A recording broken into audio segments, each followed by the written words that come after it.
This is going to be a fairly complex presentation, but you'll be thankful it's the last one of today. What I'm going to try and do is explain climate change, but not the conventional approach. It's an approach that we believe is a true reflection of what's happening on the planet. And it's also an approach that gives us the possibility of having a solution, which is certainly not the situation at the moment, because there is no possibility that we can persuade the countries of the world to reduce CO2 production from the burning of fossil fuels quickly enough to prevent a 3°C rise in temperature. And that's the critical temperature. At 3°C rise, then there's going to be serious climate change. Indeed, it's no longer called climate change, it's called a climate emergency. And I think the recent events in Australia really bring it home to us what is going to happen in the future unless we can reverse this process. And currently we're only at 1.5°C of temperature change. So, to begin with, I want you all to take 2 deep breaths. Okay? One of those breaths came from the oceans. Indeed, more than 70% of our oxygen comes from the oceans, from plants living in the oceans. Very small plants, such as the radiolaria. They only measure about 10 to 20 microns in size, but 70% of all the oxygen that we breathe comes from plants such as the radiolaria. It's quite an unusual phytoplankton. Radiolaria is based on strontium, so it's one of the few metal life forms on the planet. It's not based on carbon as a skeletal structure, it's based on a metal.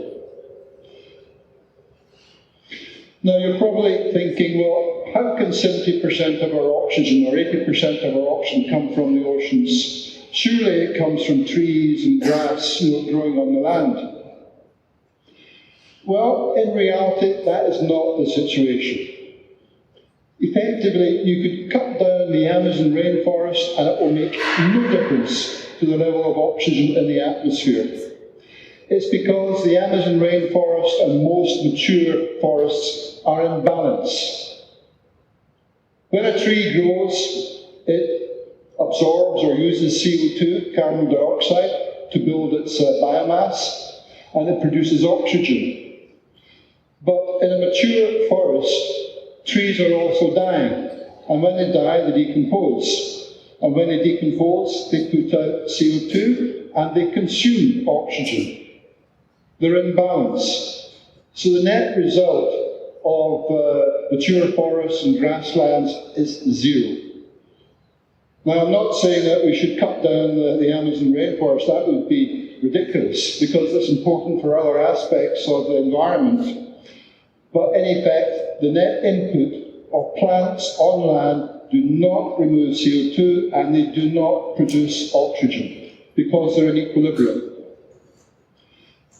The only parts of the planetary ecosystem that produces oxygen is the ocean, small plants in the ocean, because when they grow, they're producing oxygen, they're absorbing CO2, and when they die, they fall into the abyss. So they go down 4,000 metres or up to 11,000 metres in the Mariana Trench, and then the carbon does not decompose. It stays there, and this is where our oil and gas comes from. The only other part of the ecosystem where oxygen is produced and CO2 is fixed are wetlands, marshlands, peat bogs, mangrove swamps. It's part of the terrestrial ecosystem whereby when the plant dies, it falls into water with no oxygen. And under those conditions, it doesn't decompose, so the carbon is locked out of the system. And that's where coal comes from the compression of trees.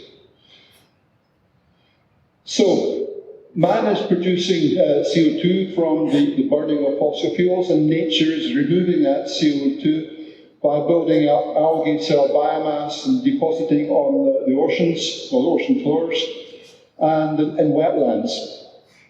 But man is producing much more CO2 than the ecosystem can actually metabolize and remove. It's displaced the balance. Now, to put numbers onto this, the burning of fossil fuels, coal, oil, gas, is putting 35 gigatons of CO2 into the atmosphere every year. 1 gigaton is 1,000 million tons of CO2. Now, if you're to compress 1 gigaton of CO2 into a cube, it would measure 1 kilometre square. So it's a huge amount of CO2. We're also producing 5 gigatons of CO2 from the burning of trees. Now, the situation in Australia is tragic at the moment, and that's contributed a huge amount of CO2 into the atmosphere, but currently we're burning trees to create space for new farms. And this is a major input to the CO2 in the atmosphere. Now, the part of the ecosystem where we remove the CO2 are the oceans and the plankton in the oceans, and they take out in the order of 12 gigatons of CO2 every year. The wetlands on the terrestrial side are taking out in the order of 5 gigatons of CO2, and then there are mineral reactions, which are taking out 5 to 6 gigatons of CO2. So the difference between what we are producing and what we're taking out by nature is 17 gigatons. That's what's causing climate change. That's what's elevating the temperature of the planet. And that's why we're in trouble. Now, all that CO2 is building up in the atmosphere, but a high percentage of it is also dissolving into the oceans, into the water. And when you add CO2 to water, it forms carbonic acid. So the oceans are becoming more acidic. Now, ocean acidification is often called the evil twin of climate change. I think it'd be more appropriate to call it the evil big brother, because I really think ocean acidification is actually much more important than climate change. And I'll attempt to explain that. If we go back about 80 years, oceanic pH was about 8.2. From the 1940s, though, it started to drop very rapidly. And currently, oceanic pH is about 8.04 to 8.06. If you then project that forward for the next 25 to 30 years, we're going to drop down to pH of 7.95. At that pH, carbonate-based life forms in the oceans will start to dissolve. They cannot survive this. And what that means is that the root of the food chain, the powerhouse of the planet, is going to die. And with that, we will lose the food that feeds all the whales, all the seals, all the birds in the oceans, and all the fish. So potentially in 25 to 30 years' time from now, we could be looking at losing the entire marine ecosystem. And it will happen quick. There will be a cascade or trophic cascade destabilization of the entire system. And with the loss of all those fish, we lose the food supply for 1 billion people. Climate change is the least of our problems in comparison to ocean acidification. And this is happening now. It's not guesswork. We know the rate of change of pH. We know when it gets to 7.9, then there's going to be this trigger. And everything will appear perfectly fine up to the point we reach the tipping point. Then over a course of perhaps 2 or maybe 3 years, the whole system will collapse and the fish are gone. That would be absolutely tragic, but we are actually on that path. Because polyphophores, these are marine phytoplankton, they are responsible for 25% of our oxygen. They cannot survive. To put it into perspective, these small plants are responsible for building land. The white cliffs in England are made from polyphophores. It's algae. It's algae that's been compressed over millennia. And that's one of the principal mechanisms by which we remove CO2 from the atmosphere and lock it out of the ecosystem. But we're going to lose that mechanism unless we can reverse what's happening in the oceans. So really, that is not good news for the planet. And it gets worse. You probably think, how the heck can that get any worse? But it is, because the oxygen levels are also dropping, and that is never discussed in any climate change reports. And it's dropping 4 times quicker than the CO2 is going up. When you burn fossil fuels and produce CO2, then you also consume oxygen, but the oxygen levels are dropping faster than can be explained by the burning of the fossil fuels. So what we're looking at here is ecosystem destruction. And when we look at oceanic productivity, and go back 60, 70 years, oceanic productivity has dropped by 50%. And the animal and plant life in the oceans represent 90% of all life on the planet. So we're in a situation now where life in the oceans and life on the planet is dropping at a rate of almost 1% year on year. This is absolutely not sustainable. And this is published information. It's in the public domain. It's not something I've made up. It's satellite imagery from NASA has confirmed this, and many other studies and reports around the world have confirmed this. And it's been since the 1940s and 1950s. Going back to the balance again, the CO2 production. So we have an imbalance of 17 gigatons of CO2. And as I explained, this is why we have climate change. And the oceans are taking out 12 gigatons of CO2, but we have lost 50% of the productivity of the oceans. What if we hadn't lost that productivity? What if the oceans were healthy as they were back in the 1930s, 1940s? It wouldn't be 12 gigatons that was being removed, it would be 24 gigatons. Then we wouldn't have climate change. It would be in balance. Assuming, of course, we stopped burning trees and we started to restore the wetlands. But we're destroying the wetlands and we're burning more and more trees every year. But it is technically possible to bring the planet back into balance if we can restore the oceans. You know, the oceans are amazing. I'm a marine biologist, and within Dryden Aqua, we actually have 4 marine biologists. So it's a subject really very close to my heart. But the question is, why? Why have we lost 50% of oceanic productivity? Why have we lost the plankton in the 1950s? Certainly not climate change, because a slight increase in temperature and an increase in CO2, CO2 is plant food. There's also nutrients, ammonium and phosphates going in from human sources, so we should be seeing an explosion of life. But we're seeing the reverse. Our explanation is pollution. Pollution is the reason why we're seeing this reduction in productivity in the oceans. But you know, the policy up until relatively recently is that the solution to pollution is dilution. Dump it into the rivers, dump it into the oceans. It'll dilute, it's not a problem. But it is a problem. Because the chemicals that we have been producing since the 1940s and 1950s are not natural chemicals. They are toxic forever chemicals. They do not break down an ecosystem. They keep killing and killing and killing.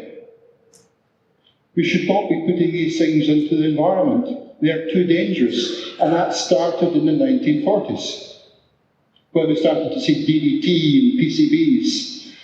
Toxic forever chemicals will keep destroying the ecosystem. And we have to stop discharging them. But there's a huge amount of pollution being discharged into the seas every year, billions of tons into the rivers, from all different sources, from Alaska to the Caribbean. Huge amounts of rubbish. We also have atmospheric pollution, and anything that goes into the atmosphere eventually ends up back in the rivers and back in the sea again. So we have the exhaust from car fumes, we have industrial pollution, but one of the biggest polluters, which is never discussed, are car tires. Car tires are responsible for about 30% of the microplastics going into the atmosphere. And every square metre of the planet receives 500 particles of plastic every day, everywhere. From Europe to Alaska to the North and the South Pole. This plastic is falling out of the atmosphere. We have to be a bit more intelligent about what we're doing. Second to the petrochemical industry is the textile industry in terms of pollution. They also use about 10% of the carbon budget of the planet. So we really have to address the textile industry. And this is why driving that forward into Bangladesh, into Dhaka, to try and sustainably treat textile wastewater. Because we felt that we could provide a solution that could eliminate this problem. And that project cost us money. But we did have a solution for it, which is a sustainable solution. It wasn't a zero discharge system, but it was effectively a zero impact system. We were not destroying the environment. We're actually improving the quality of the water into which we're discharging with that textile plant in Bangladesh. Now all this pollution, all this waste ends up in the oceans. And with regards to plastic, we have 2 rotating gyres in the Pacific. Each one is about the size of France. We also have it in the Indian Ocean. We have it in the Atlantic. And this plastic kills in the order of 1 million seabirds every year and over 100,000 whales. I actually think these numbers are way underestimated. I think it's a great deal more than that. And it's tragic.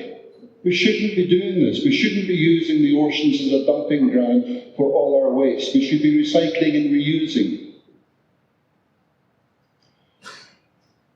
But in reality, it's probably the plastic and the components that we don't see that are actually really dangerous.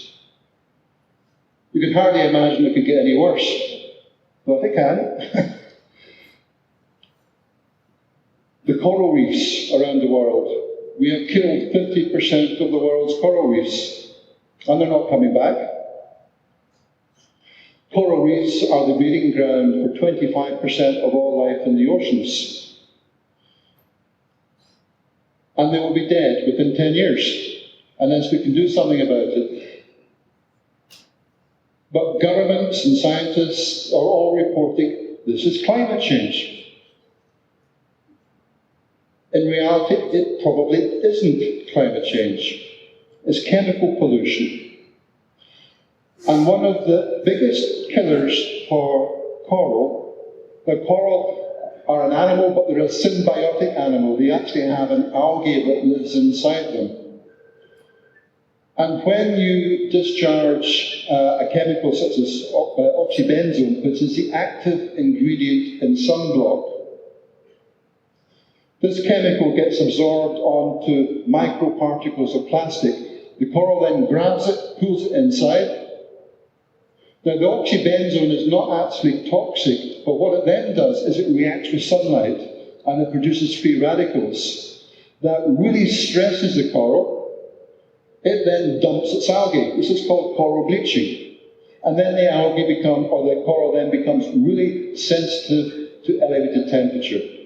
And if you have an increase up to 32 degrees centigrade, then the coral will die. It's because it's been sensitized, it's become much more delicate because it's lost its symbiotic partner.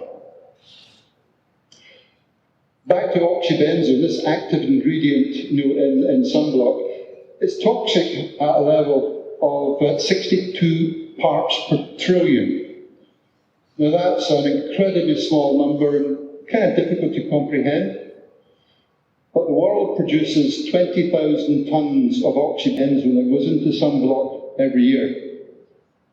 And if you were to dissolve 20,000 tonnes of oxybenzone into the world's oceans at the one time, you would kill all life in the oceans because it is so incredibly toxic. And we put this into cosmetics. Now, we've produced a video which I think gives a pretty good explanation of what's going on. So I will now hopefully play a video.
Sadly, I fear we may be too late to save the corals, but there's a great deal of research underway at the moment with reseeding coral reefs, so hopefully we can preserve them.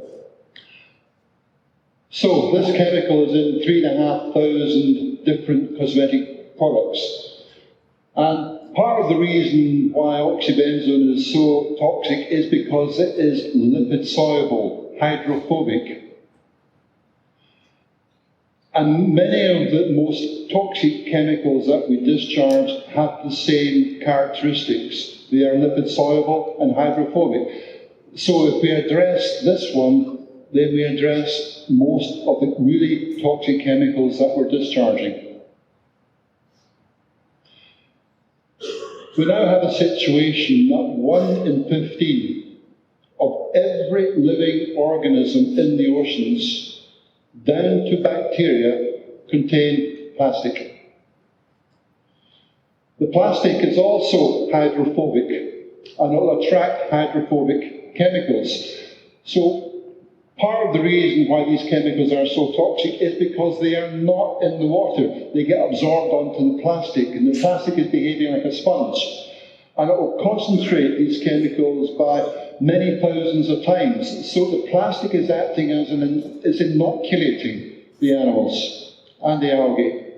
So they get a large dose of these chemicals right into their bodies. And when the nanoparticles get below 20 nanometers in size, they'll pass straight through the tissue of the plankton. So they don't just have to eat it to get infected. They just have to be there, and it will pass through their tissue. And I think this is why we're seeing a destruction of the ecosystem, the marine ecosystem. It's not just the chemicals on their own, it's a combination of these hydrophobic chemicals in combination with plastic. So it's a two-pronged approach. And we know this is happening. You know, there's a recent study in the Mariana Trench, or Challenger Deep. The Challenger was an expedition back in the 1800s from Edinburgh. And they were the first to map the Mariana Trench. It's the deepest part of the ocean. You know, typically the abyss sits at 4,000 metres in depth, but the Mariana Trench was down to 11,000 metres. And they've taken grab samples of the sediment from the bottom of the Mariana Trench, and the level of pollution in that sediment is 50 times higher than some of the most polluted rivers in China. And this is the most remote part of the planet. So what's happening is the plastic is absorbing the chemicals, the phytoplankton, the zooplankton are eating the plastic, or it's being absorbed into them, then they're dying, then they're falling into the abyss. And this is why the levels are so high through the whole abyss and in the Mariana Trench. And to have levels 50 times higher than the most polluted rivers, it's not right. Now, by this stage, you probably want to jump off a cliff, but there is hope. Or at least I hope there's hope. Because I think we can still prevent climate change, but it's not by trying to reduce CO2 emissions. Now, I'm all for planting as many trees as possible, because when those trees are growing, they will be absorbing CO2. We just can't cut them down and burn them. But there is no possibility that the world will come together and reduce their CO2 emissions in time to prevent a 3 C rise in temperature. It simply isn't going to happen. We're still accelerating in terms of the amount of CO2 that we're producing, and will be for the next 10, if not 20 years. But what if we can restore the marine ecosystem, improve productivity, create a carbon sink, and then we can remove the CO2. Then we can stop it and possibly reverse it. Because if we can eliminate pollution of the most toxic type, then marine productivity will come back, and it will come back really quick. Because trees take, 100 years or more to grow. But coccolithophores, carbonate-based phytoplankton, they only take a few hours, maybe a few days. Phytoplankton, or marine bacteria, perhaps a few minutes. These organisms are growing 1,000 times or 1,000,000 times quicker than a tree or grass. So if we can restore the productivity, remove the brakes on the ecosystem, and allow these bacteria and phytoplankton to start removing the CO2, then the ecosystem could recover really quick. If we don't do it, then we're looking at a cascade collapse happening within a period of 2 or 3 years. But equally, if we can remove all these chemicals from the environment, then it can recover equally as quick. And if we can do that, bring marine productivity back up to what it was before the 1940s, stop burning trees, restore our wetlands, then we bring the planet back into equilibrium. And if we reduce the burning of fossil fuels using alternative energies, then we can start to reverse the process. But we need to take action now, because in 10 years it will be too late because of the inertia that's built up in the system. We have to start now. And if we start now, and within 10 years have eliminated the majority of the really toxic chemicals from our environment, then we can do this. And everyone here can play a role in doing this. And it could be quite simple. First of all, buy organic. Only use organic products if at all possible, because then you're not consuming or using herbicides and pesticides or antibiotics. Don't wear plastic clothes, especially a fleece. Washing of plastic clothes is responsible for the vast majority of plastic going into the environment. And we can stop this. It's easy to stop it. And those two factors together can contribute 10% towards preventing climate change. Don't use toxic chemicals in your home, and certainly don't use toxic chemicals as cosmetics, because not only are they toxic to the marine ecosystem, they're also toxic to people. So it makes sense not to use these products. Of course, we have to become carbon neutral, but you'll see I've allocated 15% of the solution to this problem to the reduction of fossil fuels. Because if we don't fix the marine ecosystem, then it makes no difference what we do with CO2. It's still important, we have to do it, but it's not critical. Stop atmospheric pollution from the burning of toxic chemicals and the discharge of particles into the atmosphere, in particular the plastic and the rubber that comes from tyres. But in the UK now, in parts of Europe, and I know in parts of India, they're actually discharging or disposing of plastic into roads. They think it's a clever idea to get rid of the plastic, but as the roads wear down with the traffic, this is releasing the microplastic back into the environment. An incredibly stupid thing to do. So if anyone has an opportunity to apply influence, then persuade governments not to use roads as a dumping ground for plastic. And we need to lobby governments and the water industry to put tertiary treatment into the back end of wastewater plants. Because most wastewater plants are biological. They were designed in the 1920s. They are not designed to remove man-made chemicals. And most of the chemicals that go down through the drainage system into the sewers and into the water treatment plants is not removed by water treatment plants. But with the appropriate technology and tertiary treatment on the back end of these treatment plants, we can make a huge difference to the environment by reducing pollution. And I think everyone here would be in favour of eliminating pollution in our rivers and our lakes. We saw an extreme example in Bangalore with the burning lakes. This is ridiculous. We have to stop polluting our environment. We have to make the planet sustainable.